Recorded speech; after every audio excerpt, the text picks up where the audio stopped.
पुण्यामध्ये असं गालबोट लागलेलं आहे या आंदोलनाला, तर इकडे मुंबईमध्ये मात्र ऑटोमेन्स रिक्षा संघटनेने पुकारलेल्या संपाचा परिणाम आता सगळीकडेच पाहायला मिळतोय।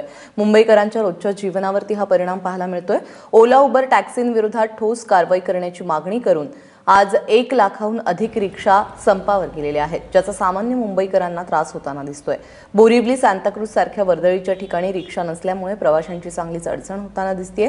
या व्यतिरिक्त कुर्ला, सायन, अंधेरी सारख्या ठिकाणी देखील या संपाचा फटका सामान्य मुंबईकरांना बसलेला आहे।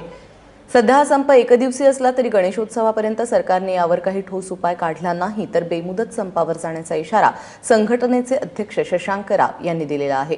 दरम्यान मुंबईकरांची गैरसोय टाळण्यासाठी बेस्टने प्रवाशांसाठी जादा बसेस सोडल्यात। साधारणतः 90 ते 92 हजार रिक्षाज आज रस्त्याच्या बाहेर आहेत, विच इज व्हेरी गुड। हा एक मोठा, जर तुम्ही बघितलं तर entire link road, SV road, highway, तुम्हाला कुठेही एकही म्हणजे एकदम एखादी दिसली तर दिसली, नाही तर रिक्षाच दिसणार नाही। हे फार मोठ्या प्रमाणात आहे। अनेक स्टेशन्सवर कुठेही बाहेर तुम्हाला रिक्षाच दिसणार नाही। एकदम कंप्लीट बंद करायचं आम्ही सांगितलं नव्हतं, कारण रिक्षाच्या याच्यामध्ये 62 संघटना आहेत आणि आम्ही एकट्याने हा संप पुकारलेला आहे, बाकी सर्वांनी याचा विरोध केलेला आहे। त्यामुळे मला वाटतं की जर 90 हजार रिक्षा रस्त्याच्या बाहेर असतील, रस्त्यावर नसतील, तो एक विजय आहे।